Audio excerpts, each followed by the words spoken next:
Welcome to Crisis in Perception, where we examine the systems shaping our world one book at a time. Today, we're turning the lens inward. We spend a lot of time on this channel looking at external systems, Mm. economics, politics, media All the ecosystems. big external machines. Exactly. Yeah. But today, we are looking at the architecture of the most intimate system we interact with, our own history. And specifically, the parts of that history we usually just assume are personal bugs. The anxiety that wakes you up at 3 a.m. for no reason, Right. the irrational fear of elevators, the way you might sabotage a relationship just when it's going well. We typically operate under this very Western, hyper-individualistic assumption that our internal lives are, sealed units. Completely self-contained. Yeah. Yeah. If I'm depressed, it's my brain chemistry. If I'm phobic, it's my childhood experience, my problem to solve inside my own head. Right. We view these things as local errors, a glitch in the individual code. But the counter thesis we are exploring today says, no, those aren't bugs. They are system outputs. That is a huge distinction. It is. We are doing a deep dive into It Didn't Start With You by Mark Wolynn. And the premise here is, it's radical in its simplicity, but so complex in its mechanics. The idea is that we need to stop looking at trauma solely as a therapeutic journey or a personal story and start looking at it as a biological and behavioral transmission system. Exactly. We aren't here today to offer therapy or solutions. Not at all. We're here to map a network. To trace the wiring. The central question Wolynn poses is a structural one.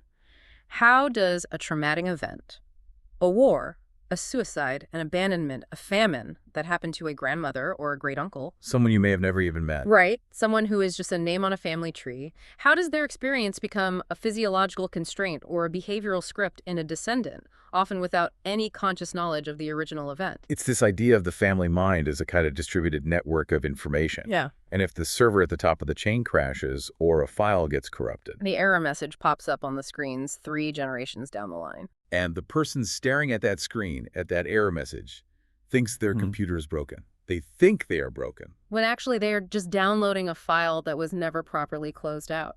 So before we get into the heavy biology, and we are definitely going to get into the weeds of DNA methylation and neuroanatomy today, let's just contextualize the source a little bit. Yeah, that's important. Mark Wolynn is the director of the Family Constellation Institute in San Francisco. But his path to this theory wasn't academic. He didn't start with a hypothesis in a lab. No, he started as a patient. He was the first data point. He started as a data point in a failing system, which is a perfect illustration of the limitations of what he calls the individualist model of medicine. So let's unpack that. His origin story is crucial here. Okay, so Wolynn is 34 years old. By all accounts, he's winning the game. He's successful. He runs a corporate events company. Life looks good on the surface. And then the system crashes. Hard. He starts losing his vision. It began with ocular migraines. He describes it as a cyclone of dark terror. But then it didn't go away. Right, it wasn't a one-off thing. It became chronic. He was diagnosed with chronic central serous retinopathy. Which basically means fluid is building up under the retina. It's leaking, it's scarring. His vision is blurring, disappearing. Now, I have to play devil's advocate here for a second. Go for it. We have a guy, successful, 34, probably a high-stress job, and suddenly he's going blind. Western doctors look at him, they find nothing physically wrong in terms of a pathogen or an obvious injury. Okay. The skeptic in me, and maybe in some of our listeners, immediately asks, is this psychosomatic? Is this just extreme burnout manifesting as a physical symptom? That's a fair question. And it's exactly what Wolynn asked himself. He didn't jump straight to, ghosts in the machine. Right. He went through the full battery of medical testing. The diagnosis was real. There was physical fluid leaking in his eye. It wasn't all in his head. It was very much in his eye. So the symptom was real, physically measurable. Yes. But the trigger was the mystery. Western medicine could describe the fluid, the scarring, but they had zero map for the why. They basically told him, we don't know why this is happening and we can't stop it. Which is probably the most terrifying sentence a doctor can say to you. Absolutely. And that gap, that void between the physical symptom and the lack of a cause, that's where the terror really sets in for him. And this is significant. During this crisis, he notes that his internal monologue, his self-talk, began to loop on 3 specific words. Alone, helpless, ruined. Not, I'm scared, not, I can't see. No, alone, helpless, ruined. He wasn't just thinking, my vision is impaired. He was thinking, I am ruined. My entire being is ruined. Keep a pin in that specific syntax, because as we'll see, that language wasn't random at all. It was a breadcrumb. So Western medicine fails him. He does what a lot of people in that situation do. He goes east. He leaves his business, his relationship, his family, and he spends years in Southeast Asia. He's fasting, meditating, seeing gurus. He's trying to fix himself. He's still treating the individual node. He's trying to debug his own software. Yeah. And he describes this one incredible moment where he's at a training program in Indonesia. A guru asks him, "Who do you think you are not to have eye problems?" Wow. Which sounds incredibly harsh. It is harsh, but it was a systemic intervention. It was designed to force him to stop fighting the symptom and start looking at the context. To zoom out. But the real breakthrough, the pivot point, happens when he finally gets a face-to-face with a spiritual master he's been waiting years to see. He expects some profound, esoteric wisdom. He wants a mantra, a secret technique. And instead, The master looks at him and says, "Go home. Call your mother and your father." that's it. That's the advice. Go home and call your parents. And that's the moment the light bulb goes on. Wolynn realized that his physical pathology, the blindness, wasn't a local eye defect. It was a manifestation of unresolved family history. He had cut himself off from his parents, thinking he was Yeah. escaping their dysfunction. But the system, as he puts it, doesn't allow for escape. It demands integration. It demands acknowledgement. And this brings us right to the institutional context that Wolynn is writing about.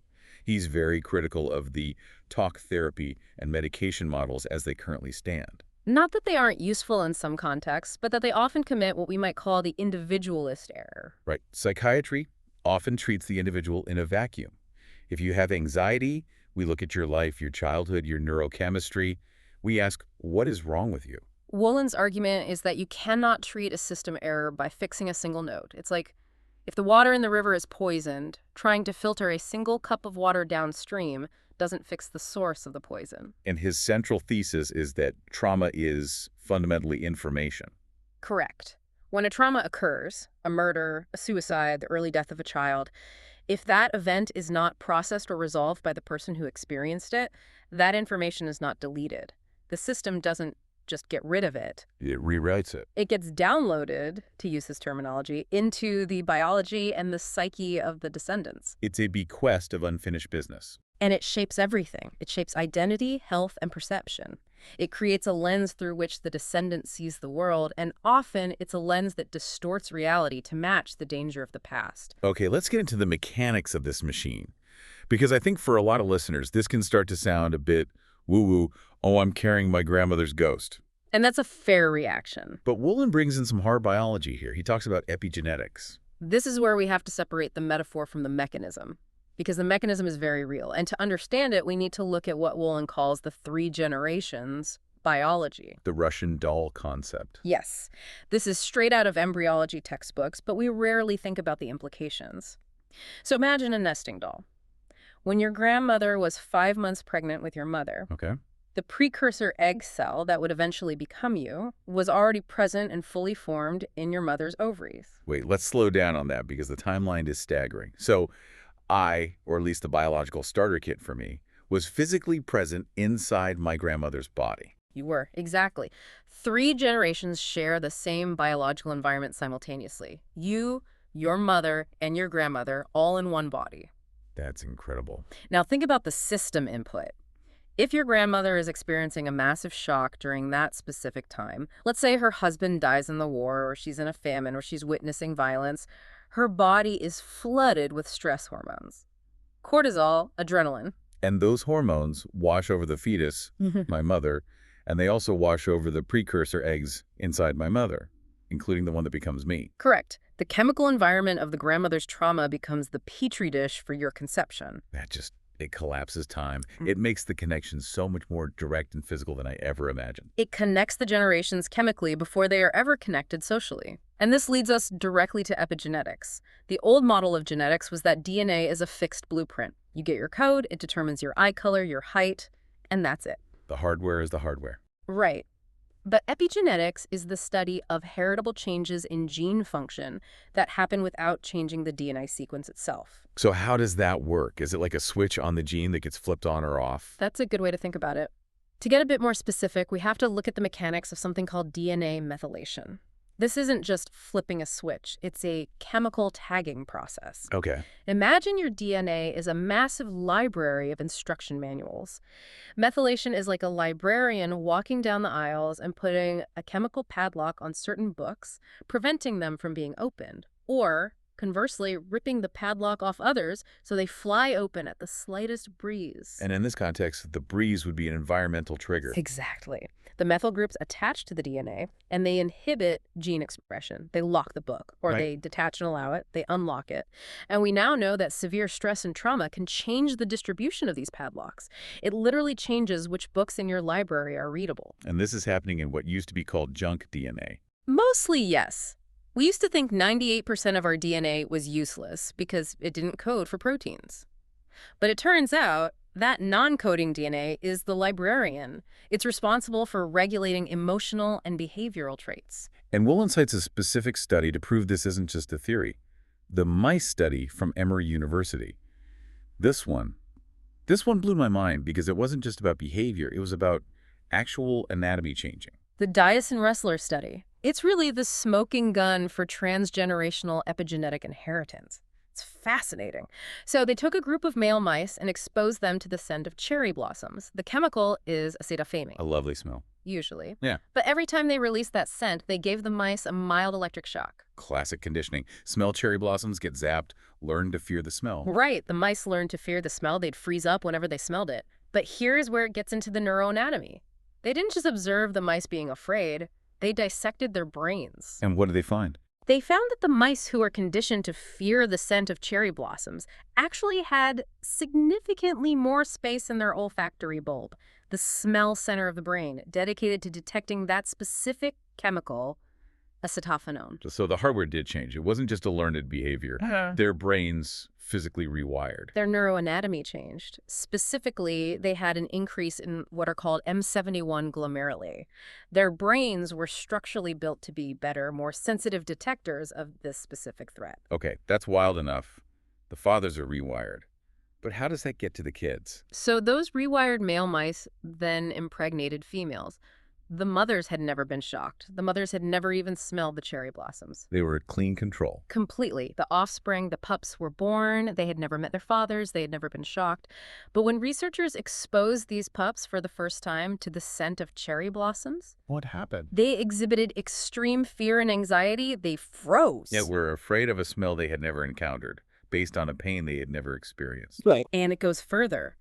The grand offspring, the third generation, also exhibited the same extreme fear of that scent Without ever being shocked. without ever being shocked. And when they looked at the sperm of the original fathers and the sperm of the sons, they found altered DNA methylation on the gene corresponding to that scent receptor. So it was written into the code. The memory of the trauma was physically encoded in the sperm to prepare the next generation for what the system perceived as a dangerous environment.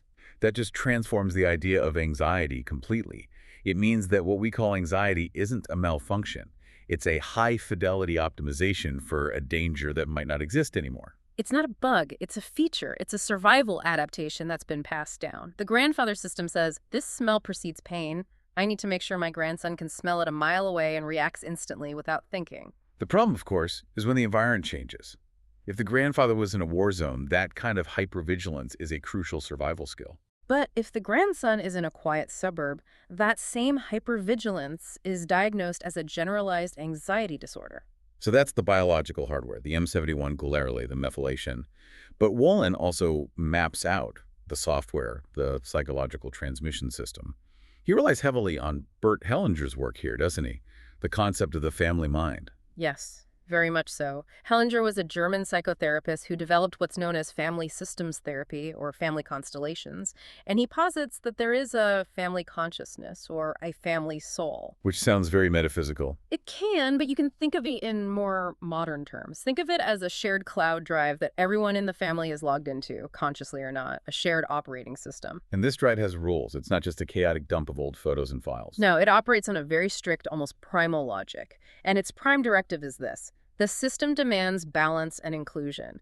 Every member of the family, no matter what they did, has an equal right to belong. Belonging is a key word here. Hmm. What happens when someone doesn't belong, when they're pushed out? That's when the system glitches. Hellinger calls this an entanglement. If a family member is excluded, and this happens all the time for various reasons, the system reacts to restore the balance. Give us some examples of exclusion, because I think we all have that one relative nobody talks about. It could be a grandfather who was an alcoholic and lost the family fortune, so no one speaks his name out of shame. It could be a stillborn baby that was whisked away and never properly grieved or even named. The secret that everyone knows but no one acknowledges. Exactly. Or it could be an aunt who is institutionalized for mental illness. Or even a perpetrator, a relative who committed a terrible crime. The family, out of its own pain or shame, tries to delete that person from the narrative. We don't talk about Uncle Bruno. Literally. But the family mind operates like a closed-loop system. When you try to delete a file, it doesn't disappear, it just creates a vacuum, a hole where a person should be. And to restore that balance, a later member of the system, usually a child, because they are the most open and loyal vessels, will unconsciously represent the excluded member. So they step into that empty space. They do. This is what's known as repetition compulsion. The descendant adopts the feelings, the behaviors, the fate, or even the physical symptoms of the excluded ancestor as if they were their own. Why? What's the logic there? The unconscious logic is, I will remember you by becoming you. Or, what you could not finish, I will finish for you. It's a deeply misplaced act of love and loyalty. So the system forces a replay of the corrupted file until someone finally stops and acknowledges it. The descendant becomes a kind of living memorial. A living, breathing memorial. And this is often why the descendant feels so confused and so crazy. They are feeling these huge emotions or having these self-destructive behaviors that are completely disproportionate to their own life experience. They're carrying a heavy load for someone else. This brings us to the systems mapping part of our deep dive. Wolynn provides tools to actually see this invisible code. Because if this is all unconscious, if it's all happening under the surface, how do we even begin to find it? And this is one of the most practical and, I think, brilliant parts of the book. He argues that the words we use, our core language, are not just communication. They are diagnostic data. They're breadcrumbs. They are breadcrumbs leading right back to the source of the trauma. He breaks this down into a few components. The first is the core complaint. Right. This is the presenting problem. The thing you'd tell a therapist, I have no money, I can't find love, I'm always depressed. But you have to listen past that generic complaint for the more specific language underneath. You have to listen for the core descriptors. This part is fascinating. He asks people to just list adjectives to describe their parents. And the adjectives they use, especially the negative ones, are often projections of the system's unresolved issues. But the most powerful tool, the one that really gets to the heart of it, is the core sentence. The core sentence. This is a short, dramatic statement of an individual's absolute worst fear. And Wolynn is very specific about how to find this. He asks the person, what is the worst thing that could happen to you? And he pushes them. He doesn't let them off with a surface answer. No, you have to go deeper. If they say, I'd be alone, he asks, and if you were alone, what would be the worst part of that? Until they get to the nugget of terror at the bottom of the well. Wolynn's own core sentence, the one that came up during his blindness episode, was alone, helpless, ruined. And looking back with this new map, he realized that wasn't his sentence. Those weren't his words. No. That was very likely the sentence of an ancestor who was actually left alone, helpless, and ruined. Maybe in a war, maybe in a disaster, maybe through abandonment. Wolynn was just the speaker for it. His body was the radio picking up an old broadcast. There's another powerful example in the source material, a woman named Mary. Her core sentence was, I don't fit in, I feel invisible. I feel invisible. Now, Mary came into his office with just general anxiety, a common complaint. But when they dug into the family history, they found something the family never talked about. She had a stillborn brother. He was born before her. He was never named. He was never acknowledged. The parents were in such immense pain, they just tried to move on and never spoke of him. He was excluded. He was the definition of excluded. Mary was carrying the feeling of her forgotten brother. He was invisible. He didn't fit in. She was unconsciously carrying his energetic signature, his core sentence. These sentences are traveling salesmen knocking on the doors of descendant psyches. That's a haunting image he uses. It is. They are the secret language of fear, transmitted from the original trauma. And the key is, the sentence usually doesn't make logical sense in the context of the patient's current life. Mary had friends, she had a job. She wasn't literally invisible, but she felt invisible. That dissonance, that gap between feeling and reality is the clue. Let's look at some more of the case studies, because this is where the theory really hits home. Wolynn writes them almost like detective stories. He maps out 3 distinct loops, or glitches: a physical loop, a behavioral one, and an emotional one. Let's start with Jesse. This is a clear example of the physical loop. Jesse is 20 years old. He comes into Wolynn's office, and he looks like a zombie. He hasn't slept a full night in over a year. Dark circles, blank stare.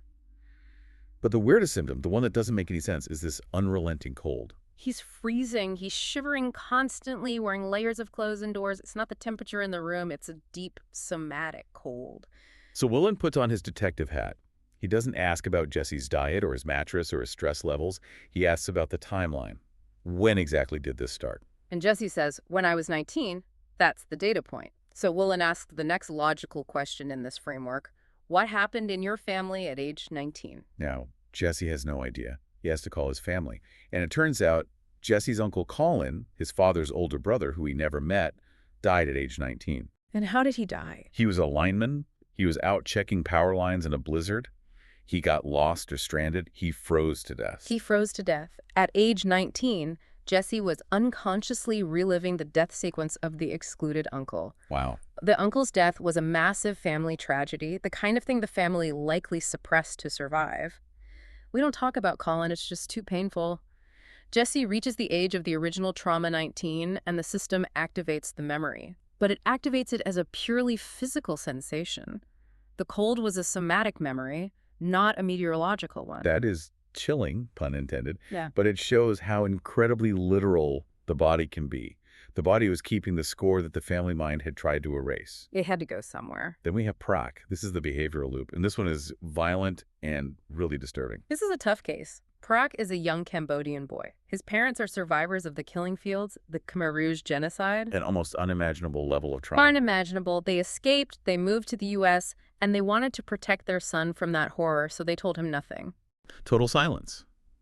Which, as we'll discuss, is the feedback loop of silence. It's the fuel for the fire. But Prak, as a young child, starts having these violent fits. He bangs his head against the wall over and over, and he has this strange ritual. He takes a coat hanger, and he hits the furniture with it, screaming, "Kill! Kill!" Coat hanger? That seems so random, so specific. It seems random until you look at the source trauma. Wolynn talks to the parents. He asks, what happened to the grandfather? And it turns out the grandfather was murdered by the Khmer Rouge. He was bludgeoned to death. With what? With a scythe. A farming tool, which, to a child's mind, has a curved shape that looks a lot like a metal coat hanger. Oh, wow. So Proc is reenacting the weapon.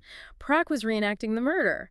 But here is the complexity of these entanglements. He was doing two things at once. He was reenacting the death blow, the head injury, by banging his own head and simultaneously reenacting the perpetrator's energy hitting things and yelling, "Kill!" He was embodying the victim and the murderer at the same time. He was holding the entire traumatic event because the parents refused to speak it. The parents thought silence was protection, but the system saw the silence as an exclusion, and it responded by amplifying the signal through the child's behavior. The more they suppressed the story, the louder Proc screamed it with his body. That's horrifying. And that brings us to the third loop, the emotional loop, the case of Gretchen. Right. Gretchen comes in with suicidal despair, intense anxiety, and she has a history of the Holocaust in her family. Her grandmother had lost her entire family in the ovens. The grandmother survived, but she was immersed in what we call survivor's guilt and a massive, unprocessed grief she could never speak about. And Gretchen, what was her experience? Gretchen had merged with her grandmother. This is a very common dynamic in these systems. The descendant, out of kind of blind love, tries to help the ancestor carry their heavy load. Gretchen was feeling the grief the grandmother couldn't process. So she was suicidal, not because she wanted to die. But because her grandmother's entire family had died, and a part of her grandmother probably wished she had died with them. Gretchen was living out the grandmother's unspoken death wish. She was trying to complete the grandmother's unresolved emotion. She was being loyal to the grief. Exactly. And here's another linguistic clue. Gretchen spoke about her anxiety attacks, saying she felt like she was going to vaporize or turn to smoke.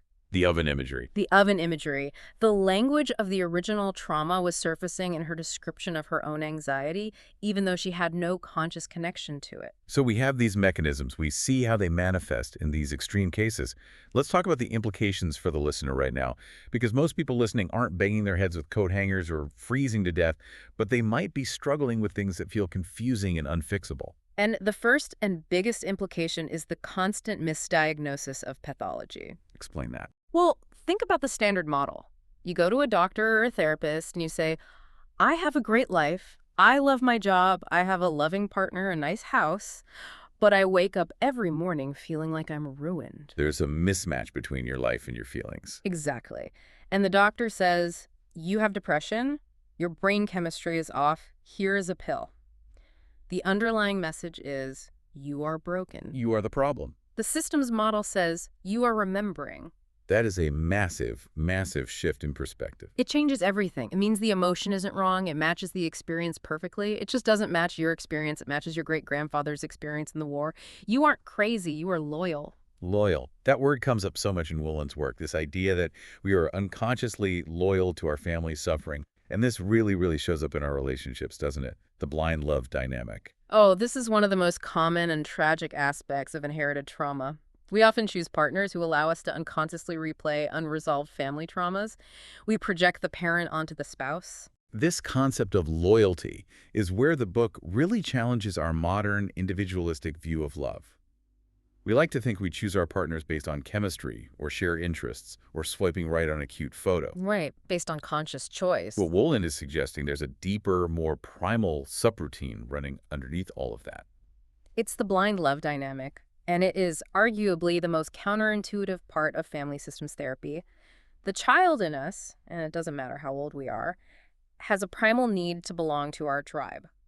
And the logic of the tribe, the child's logic, is often, I will suffer like you so I can belong with you. It's a twisted form of empathy almost. It's identification. Let's look at the example of the woman who consciously rejects her mother. She says, my mother was weak. She was a victim. She let my father control her whole life. I will never be like that. I will be strong and independent. That's the conscious narrative. Sounds reasonable. Totally. But the systemic unconscious narrative says, if I am happy, strong, and independent, I am leaving my mother alone in her suffering. I am abandoning her. So the guilt of being happier than the ancestor actually acts as a ceiling on her own potential for happiness. It acts as a governor on the engine. So what does she do? She unconsciously sabotages her relationships. She picks a partner who is controlling or abusive, someone who triggers that same feeling of helplessness, not because she wants to be helpless. But because feeling helpless makes her feel connected to her mother. Exactly. She is saying energetically, look, Mom, I'm just like you. I haven't abandoned you. I still belong. That is so twisted. But I can absolutely see the emotional logic. It's a child's logic. It is. It's the logic of the tribe. Belonging is often more important than happiness. There's also the fear of intimacy angle he talks about. Oh, this is huge. Imagine a grandmother who died in childbirth, a very common tragedy in the past. Right. For the child who survived, who becomes the next generation's parent, the deep, unspoken equation in the family system is, my birth killed my mother, or love leads to death, intimacy leads to pregnancy, and pregnancy can lead to death. So the granddaughter, 2 generations down, inherits this piece of code. Intimacy, death. Exactly. So she finds a great partner, things are going well, and then as they get closer, she starts to feel suffocated, panicked. She pushes him away, she starts fights. She thinks she just has commitment issues. But really, she has a survival program running that says, warning, if you let him in all the way, you will die. It's a safety mechanism that's become obsolete. The danger is no longer there, but the alarm system is still active. What about money? This is another big one Wolynn touches on. The idea of financial and success constraints. The loyalty to poverty. This sounds completely counterintuitive. I mean, doesn't everyone want to be successful and have enough money? Consciously, yes, of course, but unconsciously. If your ancestors came from a famine, like the Irish potato famine, or were war refugees who lost everything, or were coal miners who died young and poor, having abundance can feel like a profound betrayal. Who am I to have more than they did? Who am I to have it easy when they suffered so much? Exactly that. There is a case study of a man named Bart, and his core sentence about money was, having money would devalue my life. which makes zero logical sense in modern society. Right. But he was unconsciously emulating his father, who had failed in business and adopted a very spiritual but poor identity. Bart was sabotaging his own success out of this deep unconscious loyalty. To be rich would be to become other. To be poor was to remain his father's son. So the systemic constraint is success feels like leaving the clan, and for a primate, for our ancient brain, leaving the clan means death. Precisely. We would rather be poor and belong than rich and alone. This brings us squarely back to the mission of this channel, Crisis in Perception. This whole deep dive is just a perfect illustration of our central theme. We think we are perceiving reality. I am bad with money. Relationships are inherently dangerous. I'm just a cold person. But that perception is manufactured. It is socially and, as we've seen, biologically manufactured by the events of the past. We are not the autonomous agents we think we are. We are nodes in a historical network. We are hallucinating the past and calling it the present. That is the core crisis in perception right there. We're seeing a predator in the bushes because our grandfather saw a predator in the bushes.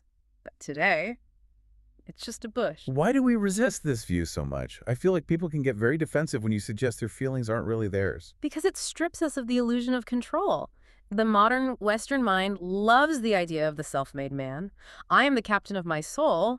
I pulled myself up by my bootstraps. Right. The myth of the individual. And to admit that your crippling depression might actually be your grandmother's unprocessed grief over a stillborn baby in 1950 requires you to look at painful history. It demands that you acknowledge the ghosts in the system. It's so much easier to say, I just need to think more positive thoughts, or I just need the right pill. It's a resistance to structural explanations. We see it in politics, we see it in economics, and here we see it at the deepest level of psychology. It's the same pattern. We prefer the individual narrative because it implies we can fix it alone in isolation. Systemic narratives require us to connect, to look back, to acknowledge a debt. So how do we connect? Wolynn doesn't just leave us with the problem. He talks about this shift in interpretation that can happen. This is the conclusion of the analysis, the turning point. The entire book helps us pivot from asking the question, what is wrong with me, to asking a new question. Who does this belong to? That simple question. It's a circuit breaker. It is. Who does this feeling, this symptom, this fate belong to? It immediately reframes the symptom. The anxiety is no longer an enemy to be defeated. It's a messenger. It's a mail carrier who has been banging on your door for years with an urgent letter from 1940. And he offers the bridging question as the way to read that letter. Right. This is the decoder ring.